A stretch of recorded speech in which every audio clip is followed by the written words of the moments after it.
Alright, so what about those other numbers you always see? 2.0, 3.5? Well, that refers to the engine's displacement, often simply thought of as its size. That number is literally the volume, in liters, that the pistons displace with every engine cycle. So essentially, if you were to fill up the cylinders of a 2-liter engine with liquid, it would take, well, 2 liters. And if it's a 4-cylinder engine, each one displaces half a liter. So what's the end result of all this? Power. The measurable output of an engine is called its torque, basically the strength with which it turns its crankshaft. Torque is measured in pound-feet, which, as the name implies, is the force created by 1 pound of weight at a distance of 1 foot. Imagine a 1 pound weight sitting at the end of a 1-foot wrench. That nut is being turned with 1 pound-foot of torque. So now, going back to the displacement concept, bigger cylinders pull in more air and fuel, typically resulting in more muscle.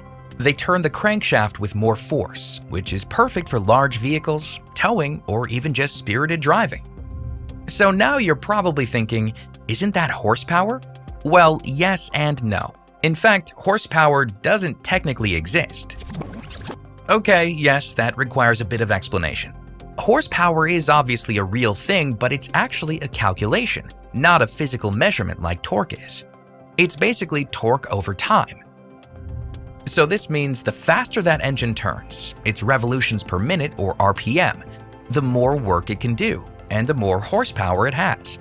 Put in extremely simplified terms, torque times RPM equals horsepower. But that doesn't mean making big horsepower is as simple as spinning the engine faster, since that takes more and more energy as the engine speed increases. And as that torque decreases, the horsepower calculation eventually can't keep up either.